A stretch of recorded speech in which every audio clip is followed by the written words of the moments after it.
entidad, para que una entidad le dé mantenimiento a una carretera, eso también se rige por la ley de contrataciones. Por eso ustedes miran que dice compras, ventas, contrataciones, arrendamientos, que es una forma de contratación, y adquisiciones que realice el Estado.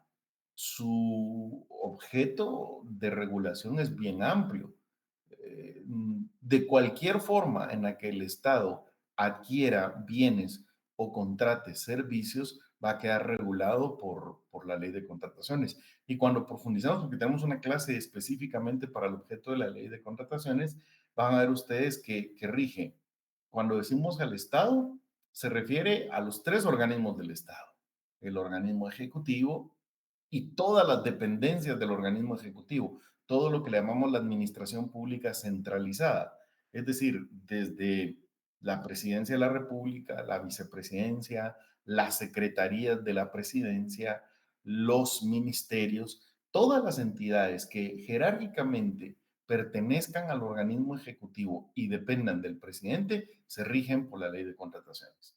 Además, los otros dos organismos del Estado, el organismo legislativo, el Congreso de la República, también se rige por la ley de contrataciones para la adquisición, para la compra, para la venta, para la contratación de servicios o arrendamientos que celebre. El organismo judicial también queda comprendido dentro de lo que es la ley de contrataciones. Y además, todas las entidades descentralizadas y autónomas. Eso incluiría a ver, por ejemplo, la Universidad de San Carlos, el Instituto Guatemalteco de Seguridad Social, la Confederación Deportiva Autónoma de Guatemala, el Comité Olímpico Guatemalteco, la Escuela Nacional Central de Agricultura, la Superintendencia de Administración Tributaria. Realmente yo lo resumo de esta manera.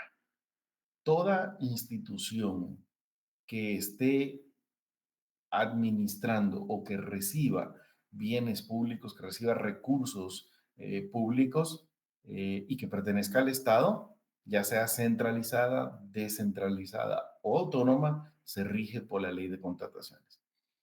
Incluso van a ver ustedes que la ley de contrataciones se puede llegar a aplicar a algunas entidades privadas.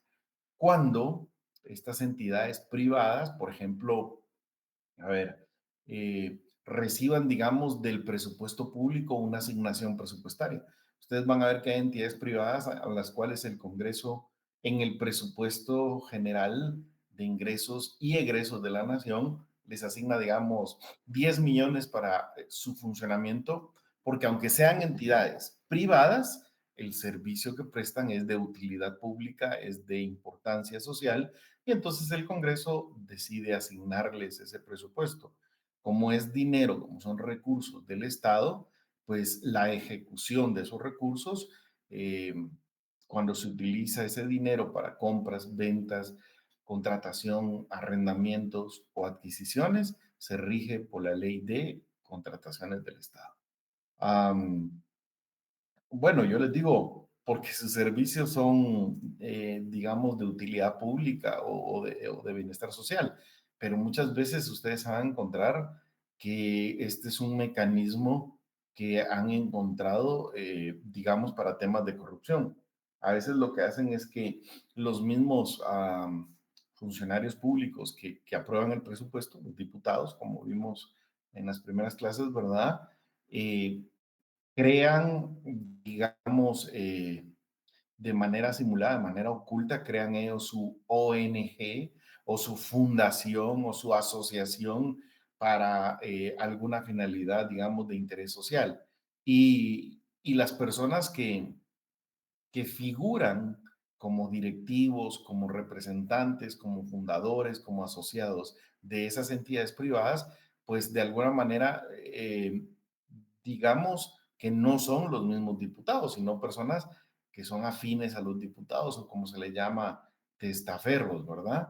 Y entonces luego el diputado, ya que tiene su asociación, su ONG, su fundación, gestiona dentro del Congreso que se le asigne una partida presupuestaria a esa entidad para poder ejecutar a través de esa entidad supuestamente actividades de utilidad o de conveniencia pública. Sin embargo, digamos que de alguna manera, mis queridos amigos, realmente lo que están haciendo es sacar dinero público y ejecutarlo a través de una entidad privada eh, para poder quedarse con ese dinero. De tal suerte que en una de esas múltiples reformas que le hicieron a la ley de contrataciones del Estado, se decidió o acordaron, ¿verdad?, en el Congreso, que para tener un mejor control, una mejor fiscalización, también cualquier entidad de derecho privado que reciba o que administre fondos públicos también queda sujeta a lo que es la ley de contrataciones del Estado. Las municipalidades también quedan sujetas a la ley de contrataciones del Estado. Miren, básicamente cualquier entidad que administre o que reciba fondos públicos queda sujeta a la ley de contrataciones del Estado. Yo diría, tal vez la única excepción que contempla el artículo 1 es, a ver, ¿cómo les explico esto? El dinero que el Estado ha recibido, pero que no proviene de tributos, sino que proviene de donaciones de entidades extranjeras o de la cooperación internacional.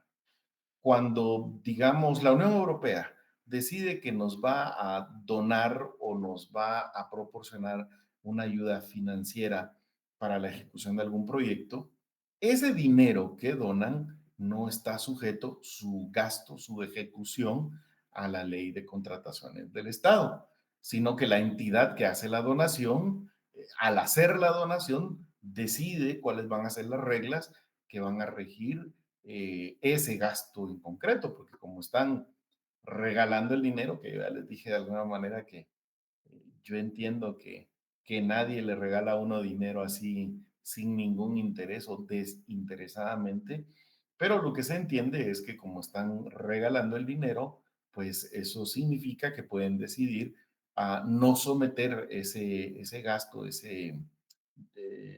la ejecución de ese dinero que están donando a la ley de contrataciones, sino que ellos mismos deciden qué procedimientos van a regir para eso.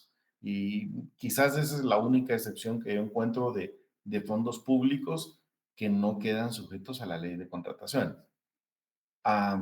¿Eso qué quiere decir? Vamos a traducirlo en dos o tres conclusiones antes de darle la palabra a Miguel Ángel. Denme un segundito. Primer conclusión. Eso quiere decir que, a ver, nosotros como abogados nos vamos a topar con esta ley en cualquier institución del Estado en la que trabajemos asesorando o en cualquier entidad privada incluso en la que nosotros trabajemos asesorando, pero que de alguna manera reciba o administre fondos públicos. De tal suerte que es muy probable, yo me atrevería a decirles que es casi seguro, casi completamente seguro, que en el ejercicio profesional nos vamos a topar con lo que es la ley de contrataciones del Estado. Y por eso para mí es tan importante que en el curso de Derecho Financiero se vea la ley de contrataciones del Estado. Hace poquito tuvimos ahí el examen de retrasada y se examinaron conmigo algunos compañeros que habían estudiado el curso con otro catedrático. Y bueno, si ustedes van a ver el examen de retrasada, venía muy enfocado una primer serie en el presupuesto público, una segunda serie, la más amplia y a la que más profundidad le dimos y la que mayor punteo tenía en contrataciones del Estado, y una tercera serie que se refería a la fiscalización, a la labor de la Contraloría y por lo tanto a la ley orgánica de la Contraloría General de Cuentas. Y cuando me entregaban el examen los compañeros, una gran parte del examen venía en blanco. Y me decían, mira, Lick, es que eso no lo vimos. Y yo les digo, pero yo no entiendo, o sea, ¿cómo puede uno recibir un curso de Derecho Financiero sin ver la ley de contrataciones? Si en esencia el principal tema del derecho financiero es el gasto público y la ley fundamental para el gasto público es la ley de contrataciones. O sea, yo sí, mis amigos, no quisiera que, que nos pasara de que ustedes en algún momento digan, yo no conocí nunca la ley de contrataciones, nunca me la mencionaron en la facultad, porque entonces van a decir, ¿y con quién recibiste derecho financiero? Ah, con el Estuardo. y yo no quiero que, prefiero que digan ustedes, no, nosotros sí, la ley de contrataciones la vimos un montón.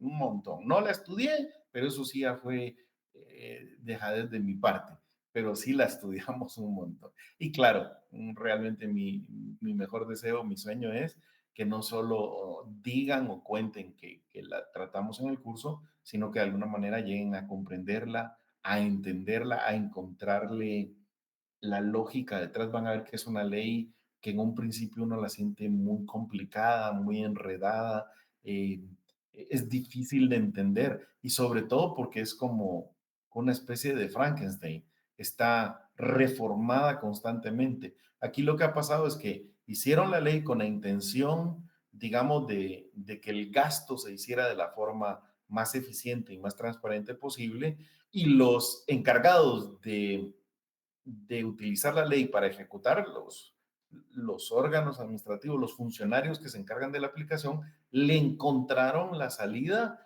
para evitar los controles que la ley contenía y quedarse con una parte de ese dinero, digamos, indebidamente. Entonces, lo que hacen es que le hacen una reforma para ponerle más controles, pero esa reforma ya no tiene, digamos, la misma sistemática o la misma, podríamos decir, estructura que la original. Y luego le hicieron otra y luego otra. Y total, ustedes van a encontrar que ha sido reformada 14 veces esta ley, y de tal suerte de que complica bastante su entendimiento, pero cuando uno logra comprenderla, entenderla, pues es una ley administrativa común y corriente, contiene órganos administrativos encargados de su aplicación, contiene procedimientos administrativos que hay que dominar. De un procedimiento administrativo hay que estudiarlo como tal, como procedimiento, así, paso uno, paso dos, paso tres, y ahí hay procedimientos que son muy, muy importantes. Ahorita vamos a ver un poco de eso, de los procedimientos de manera general. De tal suerte que mi idea, mi meta, mi objetivo es que le dediquemos todo este segundo parcial al estudio de la ley de contrataciones y que esto les sirva a ustedes para su ejercicio profesional. Veamos algunas intervenciones o algunas preguntas que tengan. Mi querido Miguel Ángel, usted había por ahí levantado la mano. Sí, muchas gracias, Lick. Gusto en saludarle. Ya salí de duda, Lick. Le agradezco muchísimo. Ya estamos. Ok. Gracias. Igual si la quiere trasladar como para que yo refuerce o de repente algún otro compañero tenía la No, misma. ya está bien, Lick. Gracias. Muy bien. Por ahí alguien más había levantado la mano. Juan Estuardo. Lick, muy buenas noches, gusto en poder saludarlo. Igualmente. Solo con una duda, Lick. Usted mencionaba que en este caso, cuando hay algún tipo de donación, entiéndase, por ejemplo, en el caso de la Unión Europea, a veces hace algún tipo de donación a alguna institución. Según entendí, que esta no estaba como que sometida bajo la ley de contrataciones. Esa es mi duda, Lick. Y también la duda, ¿quién fiscaliza este tipo de donaciones? Sí, bueno, la fiscalización le corresponde siempre a la Contraloría, oye, pero aquí hay un agregado. La entidad o la institución que esté haciendo la donación o el país que esté haciendo la donación también puede, al momento de hacer la donación, sujetarlo a ciertos controles especiales. Normalmente, por ejemplo, cuando la Unión Europea, para seguir con el mismo ejemplo, hace una donación, le dice, miren, nosotros les vamos a donar 400 millones de euros, pero la ejecución de esos 400 millones de euros va a ser para tales proyectos. De una vez dicen para qué, en qué se tiene que gastar el dinero y para poder ejecutarlo se tienen que sujetar a nuestro manual de adquisiciones y nos dan ese manual y le dicen, esta es la forma en la que lo debe ejecutar y nosotros lo vamos a fiscalizar de esta manera. De hecho, mire, pues a ver si no me meto en problemas porque decir estas cosas en línea donde queda grabado todo es complicado, pero yo prefiero ser muy, muy honesto con ustedes. Por favor, hagan el cheque a nombre mío y la entidad hizo el cheque de la donación para temas de educación hacia Guatemala a nombre directamente del expresidente, quien cambió el cheque y se quedó con el dinero. Entonces, a veces no hay ni siquiera controles, pero normalmente, si usted me pregunta por qué ley se rigen esos gastos y quién lo fiscaliza, Pues yo diría, le respondería de esta manera. El que da el dinero decide cómo hay que gastárselo, en qué hay que gastárselo y cómo se va a controlar. Pero eso como es algo excepcional, lo vamos a dejar de ladito y si logramos avanzar toda la ley, vamos a retomarlo en algún momento para que analicemos algunos casos. De momento quedémonos con que todo lo demás, todo el resto de gasto que el Estado hace con los recursos que obtiene de los tributos o de otras fuentes de financiamiento, se rige por la ley de contrataciones. Yo les pido que cuando compren su ley y esté actualizada, le den, lo primero que uno tiene que hacer es darle una ley de ese artículo 1 que regula el objeto de la ley. Van a ver que es un artículo enorme que requiere muchísimo análisis, pero en resumen es lo que yo les acabo de decir. Cuando ya dominamos el objeto, entonces pasamos al segundo tema que se refiere a los órganos. Y van a encontrar ustedes que en esta ley encontramos un primer órgano administrativo que se llama autoridad superior o autoridades superiores. Luego tenemos las juntas de licitación, de cotización y otro tipo de juntas. Hay una dirección en el Ministerio de Finanzas que se llama Dirección General de Adquisiciones. Está un encargado de la supervisión de obras. Hay una comisión que se encarga de recibir las obras y de liquidar. Y está el registro, ¿verdad?, general de adquisiciones del Estado, que es el REGAE. Hay más órganos, ¿oyeron? Yo aquí quise destacar, digamos, los 6 órganos que yo considero los más importantes y a los que les vamos a poner eh, mucho énfasis en su estudio. Sobre todo, ustedes van a ver ahí que yo les marqué lo que se llama autoridades superiores y que están reguladas en el artículo 9. Ese artículo 9 van a ver ustedes que es un artículo que requiere de alguna manera mucho estudio. Yo el plan que tengo o lo que a mí me gustaría sería que el día viernes en la clase virtual podamos hablar un poco del objeto de la ley de contrataciones, así con amplitud, verlo, desarrollarlo y dejarles un video sobre los órganos para que ustedes lo puedan adelantar el fin de semana y estudiar, de tal suerte que el miércoles, cuando nos veamos presencialmente en clase, lo que vamos a desarrollar es los órganos, específicamente las autoridades superiores en la ley de contrataciones del Estado. Yo les voy a pedir que mientras más ustedes avancen por su cuenta, vean el video, lean la ley, les van a surgir dudas y entonces aprovechamos la clase presencial para poder desarrollar a profundidad esto de los órganos o de las autoridades superiores. De tal forma que si de alguna manera podemos utilizar la clase presencial para mejorar o para entender plenamente ese tema, eso va a ser un gran avance, ¿oyeron? Quizás la parte que más cuesta comprender en la ley de contrataciones es el tema de las autoridades superiores, porque recuérdense que vamos a ver, aquí voy a tratar de explicarles en términos generales. Esta ley no es como las otras leyes que estudiamos. Por ejemplo, a ver, cuando uno estudia, pensemos, la ley orgánica de la Contraloría, pues es una ley que está hecha pensando solo en la Contraloría y la estructura de la Contraloría. De tal forma que en la ley se mencionan los órganos de la Contraloría, la jerarquía de la Contraloría y los principios de la Contraloría. Entonces, es muy fácil de entender los órganos de esa ley porque se refieren solo a una institución. Pero acá la ley de contrataciones está hecha pensando en que esta ley va a ser aplicada por todos los órganos del Estado. O sea, esta misma ley la puede aplicar el organismo judicial, que la Universidad de San Carlos, que la municipalidad de El Jícaro, El Progreso, que la Superintendencia de Administración Tributaria, es decir, todos los órganos públicos. Y el problema es que cada órgano tiene su propia estructura, su propia jerarquía. Entonces aquí el reto era decir, bueno, ¿quién se va a encargar de aprobar una licitación? Porque no podemos decir, como no nos referimos solo a un órgano, no podemos decir, lo va a hacer el ministro. Pues sí, en los ministerios era el ministro, pero ¿y en las secretarías donde no hay ministro? ¿O en el OJ donde no hay ministro? ¿O en ASAT donde no hay ministro? ¿Quién debe aprobar la licitación? Entonces el artículo 9 lo que hace es decirnos, bueno, cuando estemos en el Congreso, la autoridad superior va a ser tal. Y cuando estemos en el OJ, la autoridad superior va a ser tal. Y cuando esta ley se aplique en una municipalidad, la autoridad superior va a ser tal. Y cuando esta ley se aplique en, por ejemplo, el Ministerio de Gobernación, la autoridad superior va a ser tal. Y además, esa autoridad puede cambiar dependiendo del monto de lo que se esté contratando. No necesitamos, por ejemplo, que todas las contrataciones las apruebe el ministro. Algunas de esas contrataciones puede ser que las apruebe el encargado de compras del ministerio.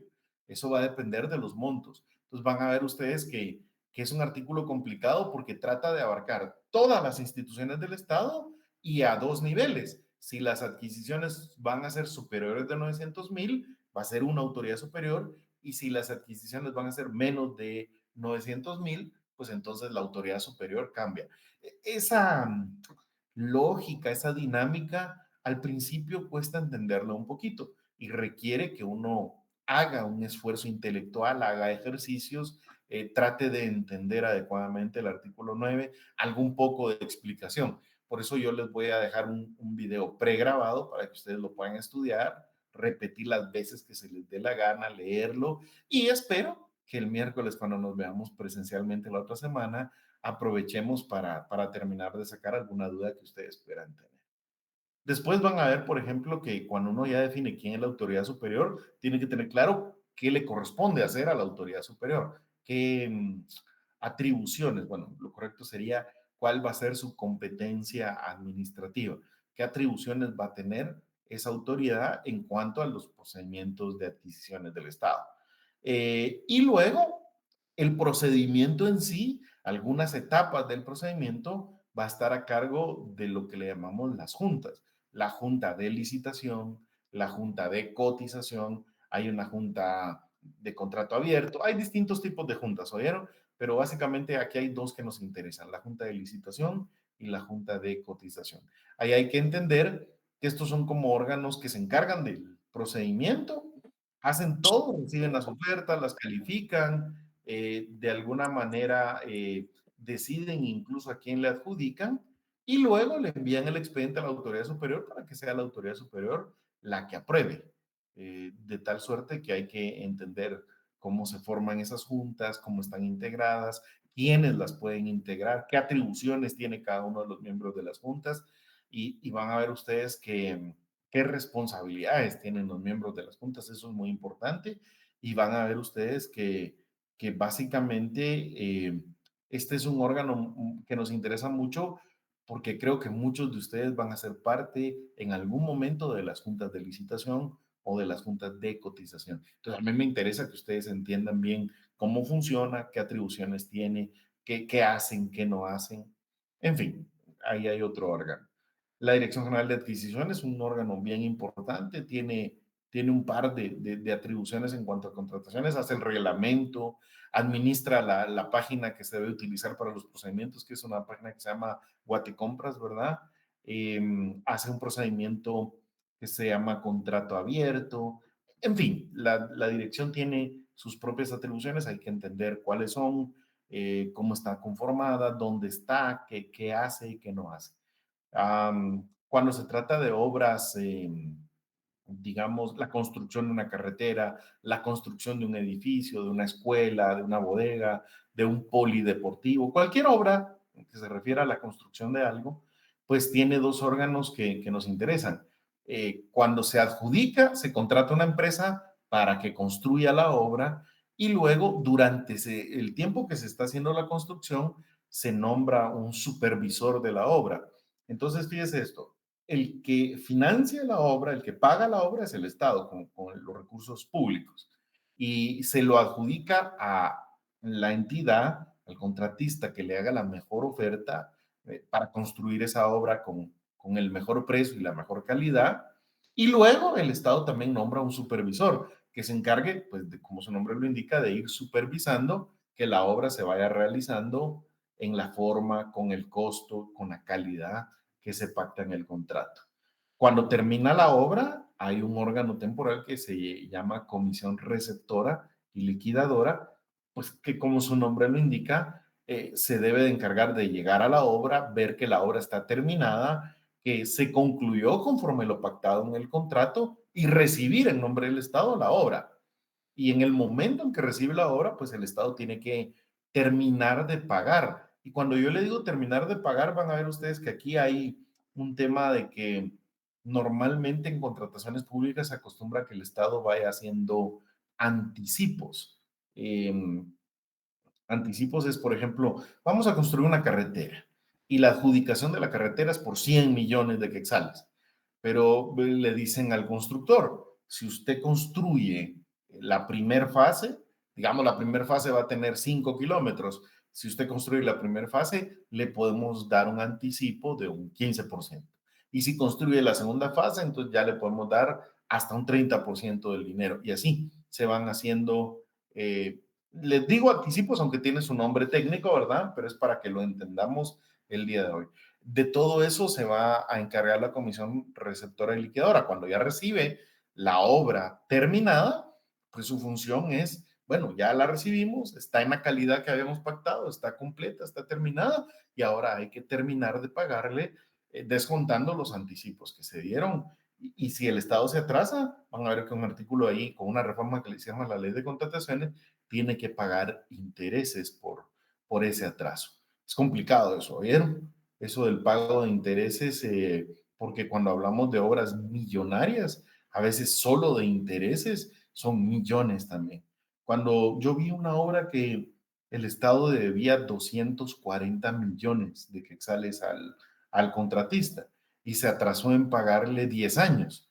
De tal suerte que en ese tiempo, en los 10 años que se atrasó, el contratista estaba cobrando ya, creo yo que eran 670 millones de quetzales, es decir, solo con intereses estaba cobrando el doble, más del doble del valor de la obra. Pero eso es lo que está en la ley, entonces tenemos que conocerlo, tenemos que ver cómo se maneja esto de los anticipos, de la recepción, de la liquidación, del pago de intereses, de la ampliación de los contratos. Ahí hay mucho que estudiar.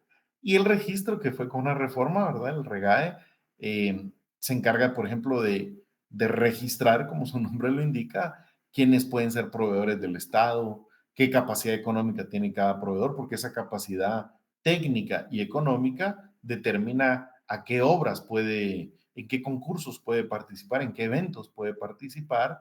En fin, tiene algunas funciones ahí registrales que permiten o sirven como requisito para poder participar en los distintos eventos de adquisiciones. Entonces, noten la estructura. Tenemos que entender primero el objeto de la ley, que es lo que regula la ley, y luego los órganos que la propia ley contempla para la aplicación de sus disposiciones. Eso se llaman órganos administrativos competentes y una buena parte del estudio que tenemos que hacer se refiere a los órganos. Cuando ya hayamos dominado el tema del objeto y los órganos, nos vamos a meter al tema de los procedimientos. Principalmente o fundamentalmente lo que se llaman las modalidades de adquisición. Van a ver ustedes que esta ley contempla distintas formas en las que el Estado puede adquirir sus bienes. Eso se llaman modalidades de la adquisición. Las principales, la licitación, la cotización, la compra directa. Esas son las tres fundamentales. Tenemos que aprender cuándo hay que hacer una licitación, cuándo se debe hacer una cotización, cuándo se puede hacer una compra directa. Eh, Eso depende de los montos de lo que se va a adquirir. Y luego tenemos que meternos a estudiar el procedimiento. Cuando les digo estudiar el procedimiento aquí es, en la licitación tenemos que hablar de paso 1, paso 2, paso 3, paso 4, paso 18, etcétera. De una vez les anticipo, ¿vieron? En el examen fijo que viene, póngame todos los pasos, esquematice todo el procedimiento de una licitación o de una cotización. O mejor aún, esquematice una licitación, una cotización y dígame cuáles son las diferencias. Fijo que ahí se van a jugar unos sus 20 puntos del examen, porque eso es importante, porque eso es necesario que un abogado, que un estudiante del derecho lo conozca. Y cuando lo lleguen a conocer van a ver ustedes que no es complicado, no es difícil, pero requiere estudio. Y de esa cuenta yo les voy a pedir o les voy a exigir que le pongamos mucha atención, sobre todo a esos 3 procedimientos, que igual ya vieron que no son los únicos, porque ahí contempla también, con algunas reformas, se inventaron algo que se llama compra de baja cuantía, que yo la veo absurda o innecesaria, porque ya teníamos compra directa, pero bueno, ellos crearon todavía uno más que se llama compra de baja cuantía. Hay otro que se llama adquisición con proveedor único, y esto es cuando el bien que vamos a comprar en toda Guatemala solo lo vende un proveedor, pues hay un procedimiento especial. Los arrendamientos tienen un procedimiento especial. Los dragados, ubican el tema de los dragados. El dragado es sacar material de debajo de los ríos o de la porción del mar para evitar que el río se crezca, inunde los lugares, ¿verdad? Hay algo que les llaman casos de excepción, y los casos de excepción son, como su nombre lo indica, casos en los que excepcionalmente no vamos a aplicar los procedimientos que tendríamos que aplicar. O sea, digamos que normalmente para adquirir algo tenemos que hacer una licitación, pero en ciertos casos no. Por ejemplo, a ver, si en Guatemala pasó un huracán y el Ejecutivo declaró un estado de emergencia debido a ese huracán, tenemos que comprar medicamentos, generar un hospital temporal, un campamento, qué sé yo, que requiere, digamos, que se actúe con urgencia de forma rápida, pues eso pudiera ser un caso de excepción. Por ejemplo, en el Tribunal Supremo Electoral, cuando el Tribunal Supremo Electoral está durante el proceso electoral, no le pedimos que siga los procedimientos que normalmente tendría que seguir, sino que le permitimos que las compras las haga con un estado con un caso de excepción de la ley de contrataciones del Estado. Entonces también por ahí hay que estudiar los casos de excepción. Hay un procedimiento que es gigante, que es enorme, que se llama contrato abierto, que eso es para cuando vamos a comprar una gran cantidad, un volumen alto de algún producto. Por ejemplo, usted piensa que van a comprar, qué sé yo, antibiótico para todos los hospitales de Guatemala y para todos los hospitales o todas las clínicas del IX. O sea, la adquisición no va a ser un blister de antibióticos, sino que van a ser, no sé, millones de cápsulas o de pastillas de antibiótico. Entonces, ese tipo de compras cuando son en grandes volúmenes y que van a ser utilizados por varias instituciones del Estado y no solo por una, pues en lugar de hacer una licitación podemos hacer algo que se llama un contrato abierto.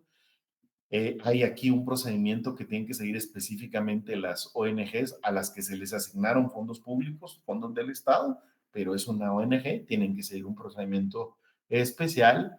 Y bueno, con una de las últimas reformas se inventaron algo que se llama una subasta electrónica inversa, que no es tan mal la idea, oyen, pero básicamente hay que estudiarla y hay que depurarla, no se está aplicando mucho, pero es una idea interesante. Aquí la idea es que no se haga una sola oferta, sino que los oferentes puedan hacer una oferta, ver las ofertas que hacen los demás y cuando miren que alguien hizo una mejor oferta que la que yo hice, yo mismo puedo volver a ofertar algo mejor, bajar el precio, aumentar la calidad. Es una subasta, eso es lo que se hace de forma electrónica y se llama inversa porque son los propios postores los que van haciendo nuevas ofertas y no es el, digamos, al que se le va a adjudicar el que va solicitando. Es bien interesante, aunque todavía no es un procedimiento, digamos, que se esté utilizando mucho. Hay un par de procedimientos, digamos, excepcionales que tendremos que estudiar, muy importantes. La ley contempla algo que se llama el procedimiento para la enajenación de bienes públicos, que como su nombre lo indica, aquí estamos hablando de la otra cara de la moneda. Todo lo que hemos hablado hasta ahorita se refiere a las compras que el Estado hace, a las contrataciones que el Estado hace a su favor. Ahora, con este procedimiento hablamos al revés. Aquí hablamos de que el Estado vende bienes que le pertenecen, digamos, a una entidad privada. La enajenación de bienes públicos tiene su procedimiento especial y, bueno, por aquí encontramos un poco la regulación de lo que son las concesiones administrativas. Tenemos que entender qué es una concesión, en qué casos se puede hacer una concesión, qué no es, porque ustedes van a encontrar aquí que le llaman concesión cuando no es concesión, o hay gente que confunde las concesiones administrativas con las concesiones mercantiles, En fin, mis amigos, tenemos para divertirnos bastante ahí con esos procedimientos. Estructura, objeto de la ley, órganos de la ley, procedimientos en la ley. Y si ya logramos abarcar eso, hay una parte final que yo digo es la parte, digamos, como procesal, donde vamos a ver que las resoluciones que se emiten en temas de contrataciones pueden ser impugnadas administrativamente a través de recursos administrativos. Creo que esto ya ustedes lo vieron bastante en procesal administrativo. Toda resolución administrativa debe respetar la juridicidad y si no la respeta, pues el particular tiene el derecho de impugnarla con revocatoria y con reposición.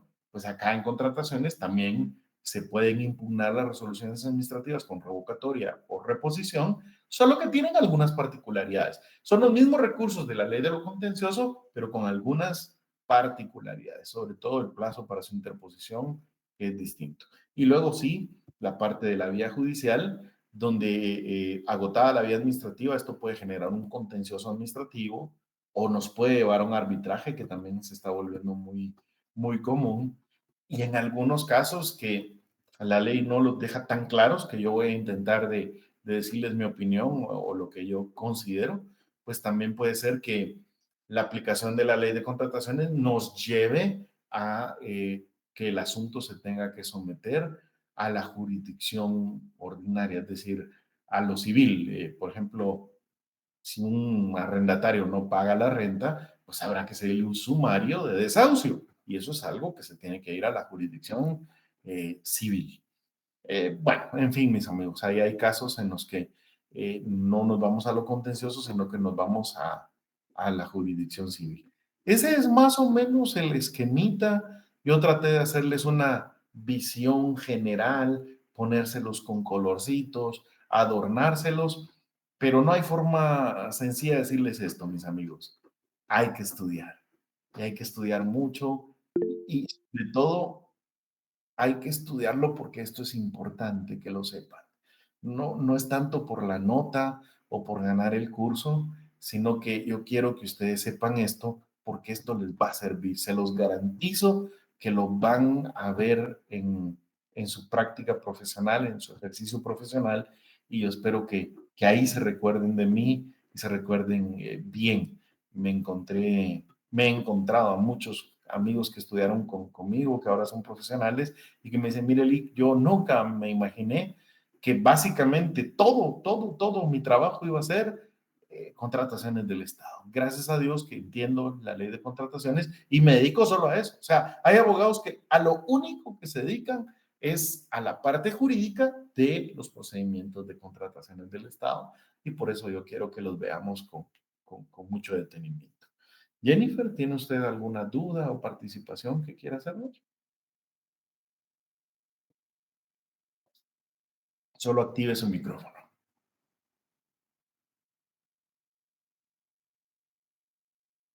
¿No? ¿Alguien que quiera decir algo? ¿Sí están por ahí todavía? ¿Se asustaron? Sí, Lick, aquí estamos. Muy bien. No se asusten. Es por su bien y es con mucho cariño, ¿bien? Muy bien. Pues bien, yo los voy a dejar por acá con dos tareas. Con la primera, la de comprarse una ley de contrataciones del Estado actualizada y la tienen que tener de ahora en adelante siempre, siempre, siempre que ustedes reciban clase de derecho financiero, ya sea virtual o presencial, necesito que estén con su ley de contrataciones. Sobre esto le vamos a dedicar todo lo que podamos hasta donde el tiempo nos permita y hasta la profundidad que permitan. Si ustedes se ponen las pilas, yo de veras los puedo volver especialistas en el tema de contrataciones y les aseguro que esto les puede conseguir un trabajo, ¿bien? Pero esto depende de ustedes, realmente de cuánto le dediquen y cuánto lo estudien. Los veo el viernes, primero Dios, de forma virtual y les deseo la mejor de las noches y de las suertes. Éxitos, mis queridos amigos.